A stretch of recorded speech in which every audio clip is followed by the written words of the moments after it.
नमस्कार दोस्तों, आपका स्वागत है गौरव सर जी यूट्यूब चैनल पे। आज हम आप लोग के लिए क्लास 3 लेकर आए हैं। आज आप लोग के लिए क्लास 3 लेकर आए हैं। यह ईवीएस का क्लास 3 है, जो सीटेट पेपर 1 के लिए बहुत ही इम्पोर्टेंट विषय है।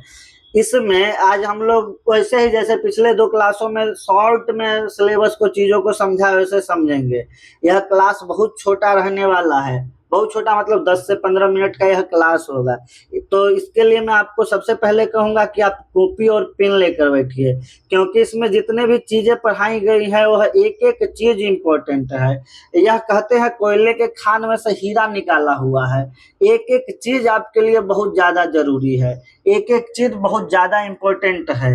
इसलिए आप कॉपी पेन लेकर रखिए और बहुत सारी चीजों को नोट करिए जो पढ़ाया जा रहा है। और अगर आप नए हैं तो यूट्यूब चैनल को सब्सक्राइब कर लीजिए, बेल आइकन दबा दीजिए और वीडियो को लाइक करके कमेंट करिए कि आप कहाँ से हैं, आपने पहले मेरे वीडियो को देखा है कि नहीं। आप पहली बार आए हैं तो पहली बार लिखिए 1 लिखिए, आप दूसरी बार देख रहे हैं तो 2 लिखिए, आप तीनों क्लास लिखिए तो ईवीएस स्टार लिखिए, जो भी आपका मन करे लिखिए। और आप लिखिए कि आप कहाँ से देख रहे हैं। चलिए क्लास को शुरू करते हैं। आज के क्लास का जो मुख्य थीम है वह क्या है? आवास, भोजन और संस्कृतियां। चलिएगा शुरू करते हैं। अब घर जो होता है, घर वह विशिष्ट भौगोलिक क्षेत्र के कारण बनता है। किस क्षेत्र में कैसा घर हो, इसके कारण घरों को बनाया जाता है। ठीक है, तो आज हम इसको ही समझेंगे। चलिए क्लास शुरू करते हैं। आप लोग, उम्मीद करता हूँ कि कॉपी और पेन लेकर बैठ गए होंगे। असम में बांस का घर। यहाँ भारी वर्षा होता है। असम में बहुत भारी वर्षा होता है। ठीक है, तो यह भारी वर्षा के कारण यहाँ बांस का घर बनता है। यहाँ भारी वर्षा के कारण ही बांस का घर बनता है। यह घर जमीन से 10 से 12 फीट ऊंचे होते हैं और बांस के खंभों पर बनाए जाते हैं। अंदर लकड़ी का भी काम होता है। ऐसा क्यों होता है? तो यह बाढ़ और जानवरों से सुरक्षा के लिए। तो बांस का घर कहाँ बनता है जी? असम में। अगला, लद्दाख में पत्थर के घर। यहाँ की दीवारें, लद्दाख के घरों की दीवारें पत्थर की होती है, जिन पर मिट्टी और चूने की परत होती है। यहाँ की छतें लकड़ी की होती है। यहाँ की छतें लकड़ी की होती हैं। निचली मंजिल में कोई खिड़की नहीं होता और यह पशु के रखने का उपयोग होता है। छत का उपयोग गर्मियों में फल और सब्जियों को सुखाने के लिए किया जाता है। क्योंकि देखिए, लद्दाख जो है वह हमारा ठंडा रेगिस्तान है। वहां सर्दी के दिन में कुछ भी नहीं उगता, इसलिए गर्मी के दिनों में वहां सब्जियों को उगा कर रख लिया, सुखा कर रख लिया जाता है कि सर्दी में काम हो जाए। अब राजस्थान में मिट्टी के घर होते हैं, क्योंकि यहाँ गर्मी अत्यधिक होता है। राजस्थान में गर्मी अत्यधिक होता है, इसलिए यहाँ के घर की दीवारें बहुत मोटी होती है। कैसी होती है? बहुत मोटी होती है। और उन्हें मिट्टी से लीप पोत कर सुंदर बनाया जाता है। यहाँ की छतें कटीली झाड़ियों की बनी होती है। कहाँ की? राजस्थान के घरों की छतें कटीली झाड़ियों की बनी होती है। मनाली, मनाली के घर पत्थर और लकड़ी के होते हैं। यहाँ बारिश बहुत और बर्फबारी दोनों होता है। यहाँ बारिश और बर्फबारी दोनों होता है, इसलिए घर पत्थर और लकड़ी के बने होते हैं। यहाँ की जो क्या कहते हैं छतें होती हैं वो ढालू होती है। कैसी होती है? स्लोपिंग वाली ढालू होती है, जो बारिश और बर्फ सब फिसल जाए। कश्मीर में हाउस बोट या डोंगा का उपयोग होता है। क्या, किसका उपयोग होता है जी? हाउस बोट या डोंगा। हाउस बोट या डोंगा क्या होता है? तो यह नाव पर बना हुआ घर होता है। डोंगा एक विशेष नाव घर है जिस पर नक्काशी होती है। उन नक्काशी को खत्म बंद कहते हैं। क्या कहते हैं? खत्म बंद। और इनमें परिवार रहता है, नावे पर रहते हैं, नाव पर अपना व्यवसाय करते हैं। आप डल झील में देखें, डल झील का वीडियो, तो ऐसा आपका घर बहुत मिलेगा। अब कुछ खान पान और सांस्कृतिक विविधता के बारे में समझते हैं। केरल के जो लोग होते हैं, यहाँ केरल में नारियल बहुत होता है, तो यहाँ नारियल और टेपियोका, जिसको कसावा या कप्पा कहते हैं, नारियल या टेपियोका जिसको कसावा या कप्पा कहते हैं, केरल का मुख्य भोजन है। तो केरल का मुख्य भोजन क्या है? नारियल और टेपियोका। यहाँ के लोग घर के आंगन में ही नारियल और टेपियोका उगाते हैं। ठीक है, टेपियोका को क्या कहते हैं? कसावा या कप्पा भी कहते हैं। हांगकांग, यहाँ का प्रसिद्ध व्यंजन जो है ना वो ली हू फेन है।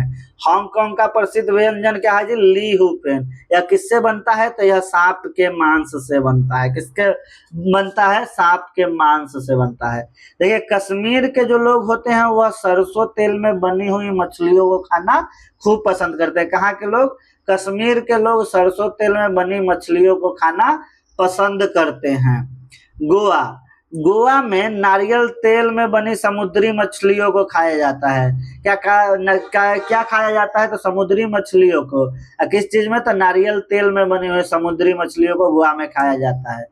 महाराष्ट्र में सहजन के फूल की सब्जी बनाई जाती है और उत्तर प्रदेश में कचनार के फूल की सब्जी बनाई जाती है और केरल में केले के फूल की सब्जी बनाई जाती है। और वो हमारे बिहार में सहजन के फूल का भी लोग बना लेता है, कचनार का तो पता नहीं, लेकिन केले के फूल का भी बना लेता है। चलिएगा आगे कुछ इंपॉर्टेंट चीजों को, इंपॉर्टेंट धरोहर कला को समझ ले। बिहार, मधुबनी बिहार में मधुबनी पेंटिंग बहुत इंपॉर्टेंट है। कौन सी पेंटिंग जी? तो मधुबनी पेंटिंग मधुबनी बिहार का बहुत ज्यादा महत्वपूर्ण है। मधुबनी पेंटिंग, इस पेंटिंग में चावल के आटे के घोल में रंग जो कि पूरी तरह से प्राकृतिक रंग होता है को मिलाकर चित्र बनाया जाता है। इसमें इंसान, जानवर, पेड़ पौधा, फूल पक्षी आदि के चित्र बनाए जाते हैं। बरली क्या है? बरली महाराष्ट्र की एक लोक कला है, एक पेंटिंग है बरली पेंटिंग जो महाराष्ट्र में बनाई जाती है, जिसमें ज्यामितीय आकृति जैसे त्रिभुज हो गया, वृत्त हो गया का उपयोग करके रोजमर्रा का काम दिखाए जाते हैं। अब अगला है पोचमपल्ली। पोचमपल्ली क्या है? पोचमपल्ली तेलंगाना का एक बहुत ही प्रसिद्ध साड़ियों का क्या कहते हैं प्रकार है। यह मुक्तापुर गांव के नाम से प्रसिद्ध है। इसमें धागों को रंग कर बुनाई की जाती है। पोचमपल्ली साड़ी तेलंगाना की महत्वपूर्ण, जैसे बनारस की बनारसी साड़ी वैसे तेलंगाना की पोचमपल्ली साड़ी। अबू धाबी के बारे में जानते हैं। देखिए अबू धाबी से क्वेश्चन आ जाता है कि अबू धाबी का क्या कहते हैं, भाषा क्या है, अबू धाबी का मुद्रा क्या है? तो अबू धाबी की भाषा जो है, अबू धाबी की भाषा है वह अरबी है और यहाँ की मुद्रा दिरहम है। क्या है? दिरहम है। यहाँ हर तरफ रेत ही रेत है, रेत की ऊंची ऊंची टिलाएं हैं। यहाँ केवल खजूर के पेड़ ही अधिक उगते हैं क्योंकि वे ही रेगिस्तान में टिक सकते हैं और यहाँ पेट्रोल पानी से भी सस्ता है। कहाँ जी? अबू धाबी में। अब समझिए लद्दाख में लोग छत का इस्तेमाल लाल मिर्च, सीताफल, मक्का और कद्दू सुखाने के लिए करते हैं।